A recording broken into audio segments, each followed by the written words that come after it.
Okay, this is absolutely hilarious. Sacha Baron Cohen, the legendary comedian, has just returned his character, Ali G. And it's his most famous one, right? But I love Sacha Baron Cohen. He's actually a really nice guy, but he is totally funny when it comes to Ali G. And he relaunched at Wimbledon, which was quite fascinating because I want to know, as an Ali G fan, like, was this for a documentary project?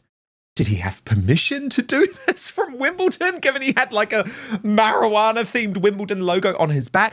And also, because most tellingly, this was the day at Wimbledon, the day of the final, where Prince William, Catherine the Princess of Wales were in attendance with Prince George and Princess Charlotte. And what was most intriguing and got everyone talking is that Sacha Baron Cohen went viral for making a very obvious play on the increased attention around Prince Harry's historic drug taking. You'll remember that in the days before this Wimbledon appearance, Charlotte Griffiths, the high-profile Mail on Sunday diary editor and editor-at-large, had revealed that during that meeting with Prince Harry, that first meeting with Prince Harry at that party all of those years ago, he put a white pill on her tongue and said, "I can trust you now." But Ali G, Sacha Baron Cohen, decided to go back even one step further, talking about Harry's drug use during his time at Eton College. Don't miss a single update on the stories that actually matter. I'm breaking down the news every day, so make sure you subscribe to never miss a beat. Click that subscribe button right now. According to Tad's Royal YouTube sensation is with me now. Okay, Tad, I'm going to level with you. A huge Sacha Baron Cohen fan here. Big fan of Ali G. I know lots of people are saying, oh, what is he doing back? This is passé. But I'm sorry. He goes into Wimbledon. William and Catherine are right there. And he starts making jokes about Harry's drug taking. I'm there for it, Tash. What's really going on here, do you think? Do you reckon Wimbledon knew? I reckon we're probably going to find out that Ali G, he wouldn't have done it for a one-off. There's probably going to be, I wouldn't say he'd do a film again, but maybe a TV series. And this is the one that's going to obviously like be the first episode. I mean, is he out of date now? Have we become so woke that we couldn't laugh? Obviously, some people would get very, very upset, but I think we're over the cancel culture now. And I think humour is slowly being allowed to come back in without people being constantly offended. But what great timing for Harry. The world has just been reminded that he was obviously taking drugs, but now it seems also pushing drugs onto young women as a form of a trust test. I mean, talk about red flags, seriously. But yeah, I mean, Ali G, never one to really miss a perfect moment. But was that just fortuitous timing for him, though? Because like you said, I mean, Charlotte Griffiths has only just come out with that expose. I mean, that was perfect timing if he hadn't actually planned it. So yeah, I know. Who knows? I would love to know, exactly. I would love to know if he saw it on the front page of the Daily Mail and thought, oh, this is a great moment. He dusted off his outfit. Yeah, and he knew that William and Catherine were going to be there, and so he could make a show of it, like, oh, I need to get to William. And who knows if there was any contact behind the scenes, but we certainly haven't heard that there was. But personally, Tash, where I come from is that Harry deserves this. Because if he hadn't had dragged Charlotte Griffiths, yeah, you know, what did he call her? Charlotte G-string, whatever it was. If he hadn't have dragged her into court, tried to destroy her reputation, destroy her career, she was here, Tash, just last week saying, I was never going to talk about this. I was never going to reveal the Facebook messages. She'd kept silent, Tash. For 15 years, she'd kept silent. So you cannot actually blame Charlotte Griffiths here. She was forced into this by Prince Harry. And so he's now getting this comeuppance that yet again he's been reminded that he is, let me just be honest about it, Tash, a sleaze, a total sleaze around women. And as you say, a drug pusher. And we know that. But it's not a good reminder for him. But he made his own bed by trying to destroy the life of Charlotte Griffiths. Fresh Harry and Meghan updates every single day. Yes, the ones the Montecito Mafia and MSM don't want out there. Subscribe to Outspoken for daily royal coverage. It's completely free. I mean, yeah, it wasn't just Charlotte. I mean, he did it to so many people. Yeah, but And Charlotte had the secrets, Tash. she did, but she kept that quiet. And it's no different to the girl he lost his virginity to. And, the things that Harry has said about women, where he's completely degraded them, like there's absolutely no thought to it. I mean, he's brought up Caroline Flack, the things that he wrote about the woman that was the matron at his school. I mean, he's been a real vile, misogynistic git. To say is it's an understatement. He's been awful towards women that he's met in his life, really, when you think that the things that he has outed these people for, and they've kept quiet. They've never said anything about him. And Harry, with his various court cases, I'm glad to see him getting comeuppance. I'm glad that Charlotte Griffiths turned around and said, you know what, have a taste of your own medicine, see how you like it, because she did keep his secrets for years. Now, she was I don't know, remember if she was 27, I think, from the article. Yes. There. She could have sold her story. She could have done that story. That would have been a very big break for her. 100%. And it would have career. helped her newspaper career. Absolutely. Absolutely. But she didn't. And then he's called her a liar, that she was making it all up. And then, of course, it was actually the text messages or the Facebook messages that sunk his battleship. And I find that rather delicious. What's interesting, Tash, is that this Wimbledon weekend, which I think I describe it as a split screen moment, right? Because you had Catherine on the Saturday receiving the standing ovation and all of that. Then the children come on the Sunday with Prince William, and it's like, whoa, that is the blockbuster moment. Here's the future of the British royal family, absolutely adored, act incredibly. The split screen, of course, is we've seen only a weird Prince Harry acting like a total freak and fool at that point at the Invictus Games event. Yeah. The hugs with Alison Hammond and just, it was so awful. And of course, nothing of Meghan and the children, who we're told are in the country, but are totally shrouded in secrecy. And so what this has prompted, Tash, is one of the biggest Fleet Street U-turns in recent memory. And we've spoken a lot about this woman, Amanda Platell, because for a long time, she was the biggest critic of William and Catherine. But it was that Wimbledon appearance that finally made her change her mind. She posted on X, "Sad as I feel for Harry, made me think, why hasn't William suffered in the same way with unresolved grief? Why isn't he a bitter and angry man raging like a child against the world, against the injustice of the world?" And clear as a bell, a simple answer came to me: because he has Kate. It's a harsh fact to face, but is Harry's inability to overcome his childhood trauma over Diana's death rooted in his marriage to Meghan? Is Harry's inability to overcome Diana pain rooted in Meghan marriage? And you replied directly to her, Tash, telling Amanda Platell, Meghan played games with Harry from the moment she met him. She saw a weak, easily manipulated man who wanted his mum. She turned herself into the woman Harry thought he needed, and then when she had emotionally trapped him by tying herself to his mother's memory, he was easy prey. But Tash, look, it's still notable, isn't it? Even though we may have agreed with all of this for a very long time, it is still notable that Amanda Platell, who had turned herself into this really avowed critic of William and Catherine over the past year, has really just waved the white flag here. You absolute cannot make this up.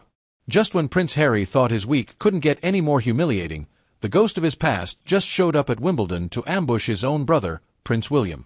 Iconic comedian Sacha Baron Cohen just revived his legendary Ollie G character right outside the royal box, and he dropped a bomb about Harry's time at Eton College that has the entire internet in meltdown. Ollie G literally claimed, on camera, in front of the entire world, that Prince Harry owes him 1,400 quid because he was his drug dealer back at school. Now, we all know Harry's had a checkered history with substances. He practically wrote a whole chapter about it in Spare, but to have it turned into a public mockery right in front of the future king? The timing couldn't be more brutal. And trust me, what happened next proves the Sussexes' entire brand is completely collapsing. Stick around, because we are breaking down the absolute circus that went down at Wimbledon.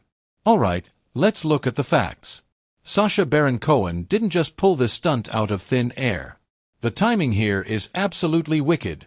Just days before this, high-profile editor Charlotte Griffiths dropped a massive exclusive, revealing that during her very first meeting with Prince Harry all those years ago, he allegedly put a white pill on her tongue and told her, "I can trust you now."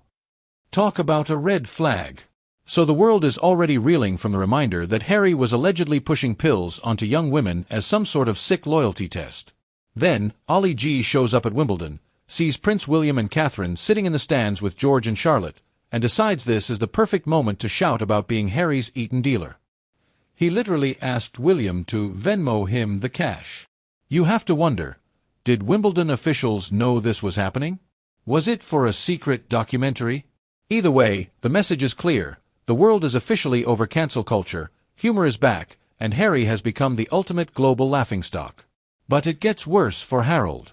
While his past is being mocked at Wimbledon, Harry himself appeared on a rugby podcast this week, and his behavior was downright erratic. When the host asked him what his actual occupation is, Harry completely stumbled. He didn't say philanthropist. He didn't say chief impact officer. He literally called himself the Prince of England. Yeah, I mean, she really backed the wrong horse. But I think because people just started getting pissed off with reading her continuous attacks, the same as Liz Jones. There was no rhyme or reason for the attacks, and then her articles were not getting the hits that they needed to get. I don't think she's suddenly really turned around and gone, oh, hey, actually, Catherine and Prince William are nice people and Harry and Meghan are not. I think that she has just gone from a career perspective going, oh, not many people are reading the articles that I'm putting out. I'm not getting the clicks that I need to continue to be, writing for some of these outlets. Perhaps I should change my tune a bit because, Harry and Meghan have lost so many people that defended him for years, no matter what they did. I mean, I was convinced at one point Harry could drown a puppy live on TV and you would still have people defend him. I'm sure Narinder Kaur probably still would, for example. But I think it's coming more from a personal career perspective, I think. Liz Jones still hasn't quite, she's still quite forked-tongued, but that's about 3 articles I've now seen from Amanda Platell, and I don't believe that she's suddenly gone, actually, do you know what? Catherine and William are really lovely. I honestly think that when you started looking at the figures that her articles were bringing in, people were just getting so annoyed they didn't even want to click on it. And this is the big problem that a lot of these people have. Harry and Meghan, they've got their fan base, but it's far smaller than the people that dislike them. And people enjoy reading about them even when they dislike them. It's like rage bait. But Harry and Meghan have become so boring, so disliked, so cringeworthy and embarrassing, and more importantly, completely predictable. People have become bored of them. They don't even want to read the stories now about how badly that they're doing because they've been doing badly for so long, Well, she said, Tash, that the reason that she got thinking about this was because of the Daily Mail's doctor, the psychiatrist, Dr. Max Pemberton, who is quite a respected man, Tash. And he had written, the one question I think Prince Harry should ask himself is why a man who portrays himself to be so kind is still so full of vengeance. And look, Tash, it's something we have said a lot, but it's still interesting to hear that from a psychiatrist, isn't it? And I do think Dr. Max is completely right on that because we'll come to it shortly, but we got more evidence of it this week, Tash, where actually I would argue the real Harry is a bully. Yes, I've definitely seen that side to him. And this is, funnily enough, I did actually put something very similar in one of my videos where I said, I struggle to see the happy-go-lucky Harry. To me personally, when I look at him and he's mucking around and he's playing and then he's trying to be like his old self, I don't see him genuinely having fun. I see him as putting on a fake persona because I cannot believe that anyone could be that kind, that fun, that playful, who spent the last 6-7 years being a miserable, arrogant, entitled, bitter, vengeful, nasty piece of work. It's not just what he did with Megxit. It's not just the things he said about William. Like I said, 5 minutes ago or whatever it was, talking about the women that he's outed in Spare. He's got no respect for anybody. He threw his army colleagues under the bus by saying that they let him get away with escaping from drug tests and all sorts of things, plus endangering their lives, the people that were still out in these countries of retaliation attack by bragging about his kill count. There's so many things that Harry has done where he might turn around and say, I'm a victim, people have been nasty to me, but I see more of Harry being nasty to other people. And as I said, one of the big ones is the disgusting things he wrote about the woman called Pat at his school. You know, she may not be alive anymore, but her relatives had to read that. He is an utterly unpleasant person, and it's been hidden for many, many years. And rather than Harry attacking all of the palace staff for not doing enough to protect him or to protect Meghan, he should be thankful that we were all duped into thinking that he was actually a decent human being, because the stories that I've read that have come out about Harry since and what we've all seen, I'm sorry, it doesn't wash with me anymore. So watching him play at the Invictus Games and act the fool, or on that podcast or anything else he's done, he churns my stomach now, because I just think you're a fake. You're a phony. So true. So well said, Tash. And given you've mentioned that podcast, I mean, it was revolting. Don't worry. It was awful on so many levels. But the part I just want to talk about is when he was asked his occupation, because in some ways it's the most eye-opening, isn't it, in terms of how lost he is. Here's a reminder. Yeah. Tash, you posted onto the Prince of England, sorry, chump, you were a traitor to crown and country, and no attempts at humour are going to change that. He is a lying, race-baiting, arrogant and entitled hypocrite who is still demanding that taxpayers of this country pay for him. Harry calling himself Prince of England isn't just cringe, it's pathetic, because we all know why. Prince William is now the Prince of Wales, so Harry is trying to claim England. That didn't work out so well last time Harold went up against William for a claim to England, 1066. You also pointed out, Tash, after this podcast, funny how Archewell no longer gets mentioned by either of them, not even talking on the podcast when talking about Harry's occupations. It's almost as if they're pretending it never existed. So what happened to it? And where has all of the millions in donations gone?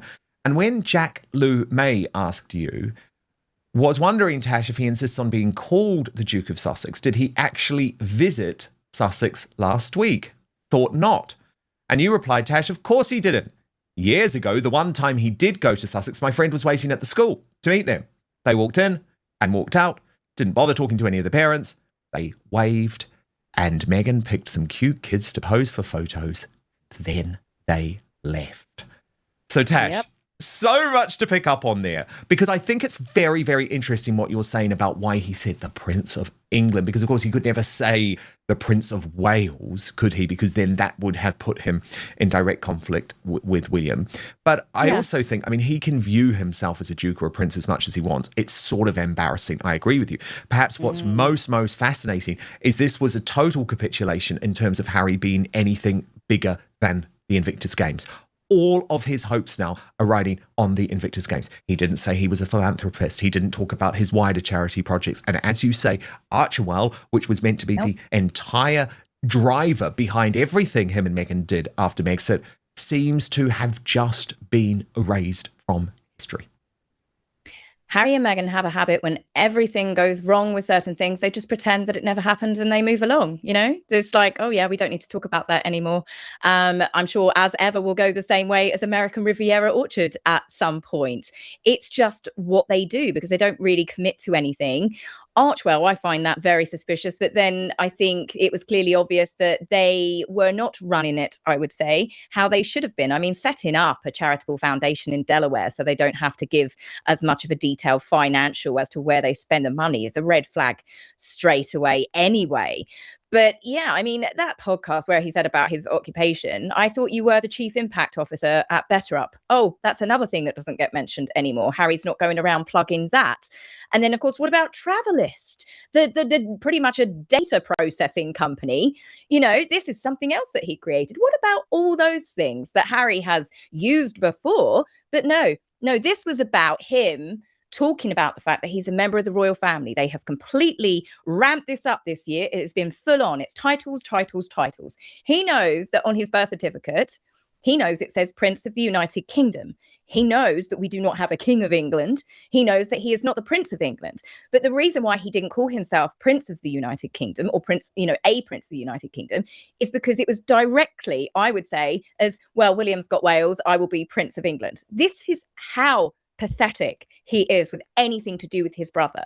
And whilst some people are really lapping up that he wants to reconcile with his father, there's no talks of that happening because Prince William is not going to let him anywhere near his wife or his children because Harry is not trustworthy. He is completely toxic and he's a total mess. I mean, it wasn't just the Invictus, it's every event that I saw him appear at when you did actually get a bit of coverage about it, because despite Harry was meant to be in the country promoting all of these things, you know, uplifting Scottish soldiers, uplifting the Invictus Games, trying to get sponsors and things like that, all we heard about was Harry staying at the palace, Meghan and the children are not coming. You know, they created this great big media circus.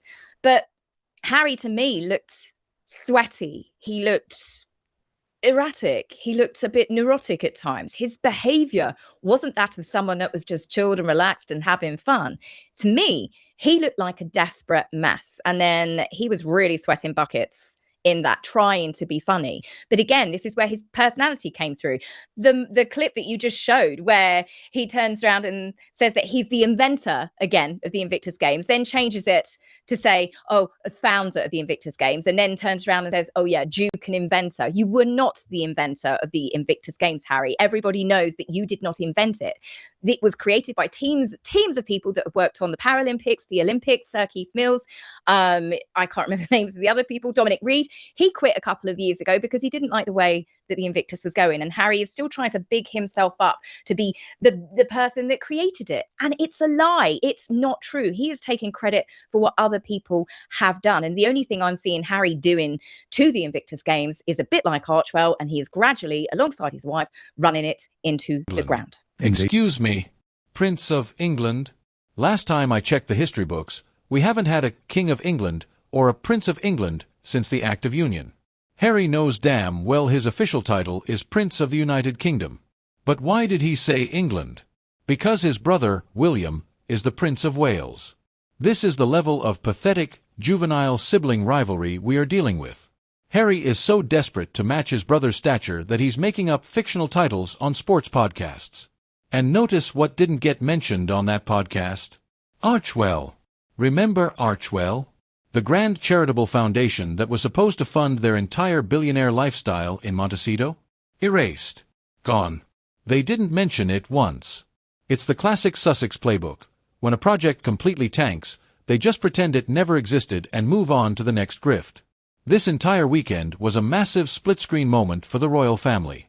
On one side, you had Catherine, the Princess of Wales, receiving a thunderous standing ovation from the crowd, looking healthy, radiant, and deeply loved.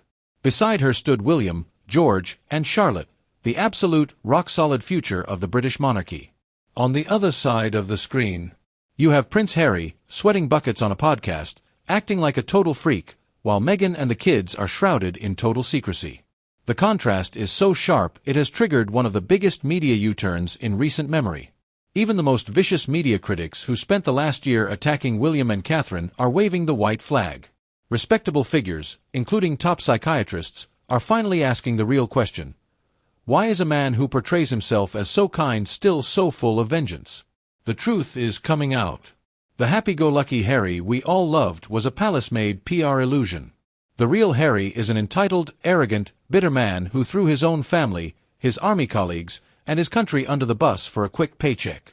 And now, the public is just plain bored of him. Harry thought he could destroy the lives and reputations of everyone around him and walk away clean. But between Ollie G's brutal Wimbledon mockery and his own humiliating podcast blunders, his comeuppance has officially arrived. But what do you think? Was Sacha Baron Cohen's stunt hilarious, or did it cross the line? And is Harry's Prince of England claim the ultimate cringe? Drop your thoughts in the comments below.